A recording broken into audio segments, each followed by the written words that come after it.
My name is Oric, and I spent way too much time thinking about how people are literally throwing away hundreds of thousands of dollars by refusing to question how they live. If you're someone who feels like homeownership is completely out of reach, or you own a home but you're drowning in mortgage payments while half your house sits empty, make sure to hit that subscribe button and give this video a thumbs up if this helps you out. Look, I want you to imagine something with me. You're paying $2,400 a month for a 3-bedroom house. You use one bedroom, your home gym that you haven't touched in 6 months is in another bedroom, the third bedroom is your quote-unquote office where you occasionally pay bills. Meanwhile, you're complaining about how you can never save money, how you'll never retire, how the system is rigged against you. Here's the thing, the math isn't mathing, and we need to talk about it. According to a 2024 Zillow study, the median rent for a single bedroom in a shared living situation is about $850 per month. That means if you have a 3-bedroom house and you're living alone, you're essentially paying rent for 2 ghosts, 2 invisible roommates who contribute absolutely nothing except taking up space that could be generating you $1,700 a month. That's $20,400 a year. Over 10 years, that's $204,000, not even accounting for investment returns. Over 30 years, we're talking over $600,000 in lost wealth. But Oric, I don't want roommates. I'm an adult. I've earned my space. I hear you. And honestly, that's the exact psychological trap that keeps people broke. Here's what most people don't realize. Your pride is expensive. Your need for unused space is expensive. And the financial system is perfectly happy to let you trade your future wealth for the feeling of having arrived. Let me tell you about Sarah. Sarah is a real person I know who bought a $380,000 house in 2021. Her mortgage payment with insurance and taxes was $2,650 a month. She was a teacher making $52,000 a year. Do that math, she was spending over 60% of her gross income on housing. She was house poor, stressed, couldn't save for retirement, couldn't build an emergency fund. She was one car repair away from credit card debt.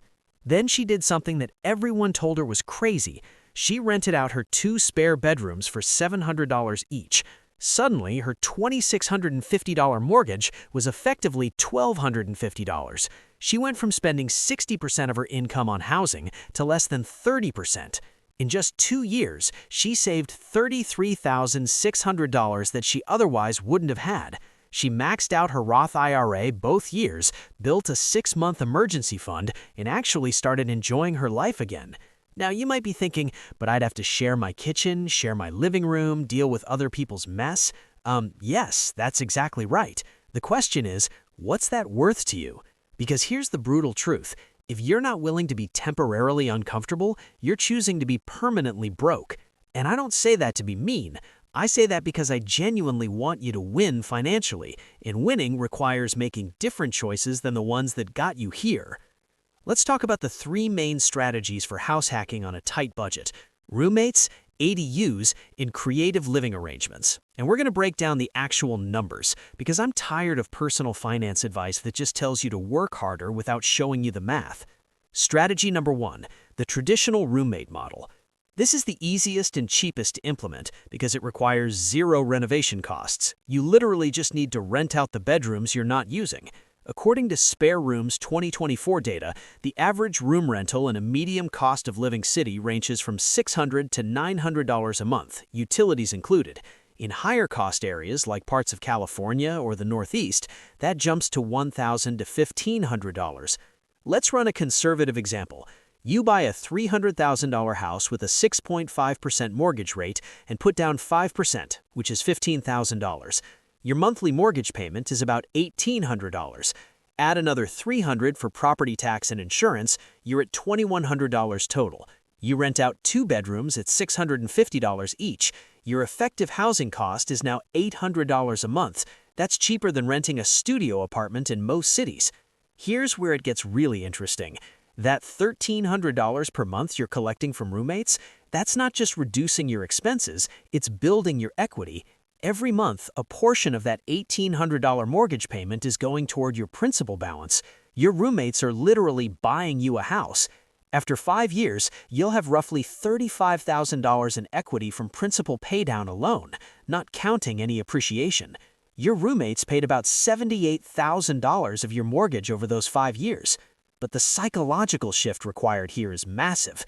You have to stop seeing roommates as a failure and start seeing them as a business decision.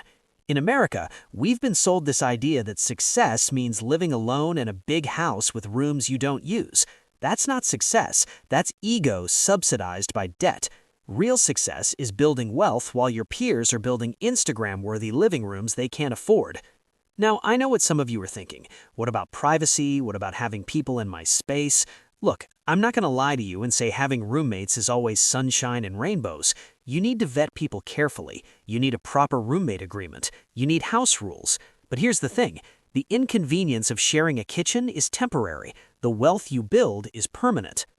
Strategy number 2, ADUs, accessory dwelling units. This is basically a small separate living space on your property, a converted garage, a tiny home in your backyard. Now, I'll be honest with you, this one requires more upfront investment, but the returns can be absolutely insane. According to a 2023 study from the National Association of Realtors, the average cost to build a basic ADU ranges from $100,000 to $150,000, depending on your market and the complexity of the build. I know, that sounds like a lot if you're on a tight budget, but stay with me, because the math gets wild. Let's say you take out a $120,000 home equity loan at 8% to build an ADU. Your payment on that loan is about $880 per month. But you can rent that ADU anywhere from $1,200 to $2,000 per month depending on your market.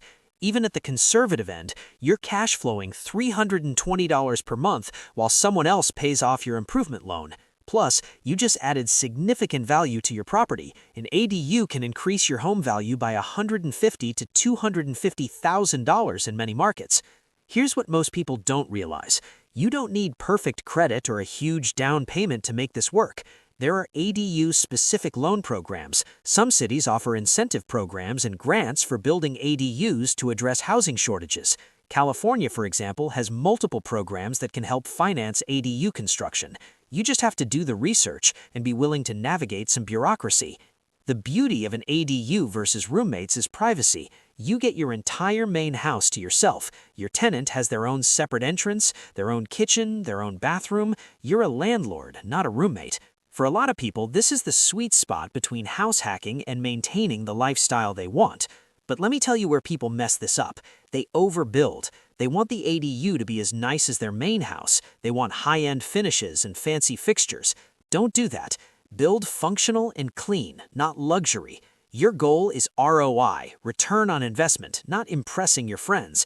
A basic, well-built ADU rents for nearly the same as a luxury one, but costs $40,000 less to build. Strategy number 3, creative living arrangements. This is where we get into some really interesting territory that most people never even consider. I'm talking about things like living in a multi-family property and occupying one unit while renting the others, house-sitting arrangements where you drastically reduce or eliminate rent, live-in property management positions, or even co-buying a property with friends or family and splitting costs. Let me give you a concrete example. James bought a duplex for $420,000. He lives in one unit and rents the other for $1,850 a month. His total mortgage payment is $2,750. His effective housing cost, $900 a month for an entire 2-bedroom unit.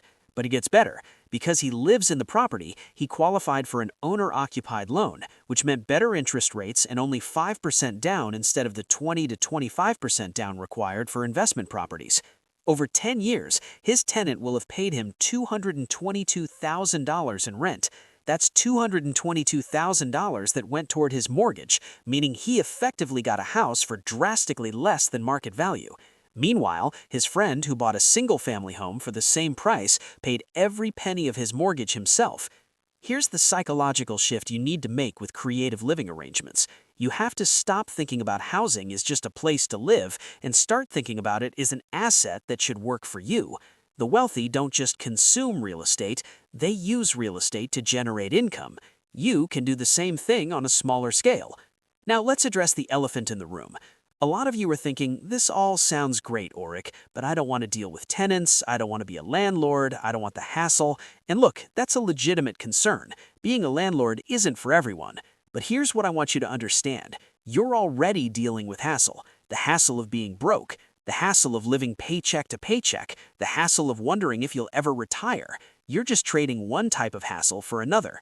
The difference is, one type of hassle builds wealth, the other type of hassle keeps you trapped. Dealing with a tenant complain about a leaky faucet is annoying. You know what else is annoying? Working until you're 70 because you never built any assets. And honestly, if you choose good tenants, create clear agreements, and maintain your property, most of the landlord experience is pretty hands-off. I'm not going to pretend it's passive income because it's not, but it's also not this nightmare scenario that people imagine. It's a business, and like any business, if you run it well, it runs smoothly.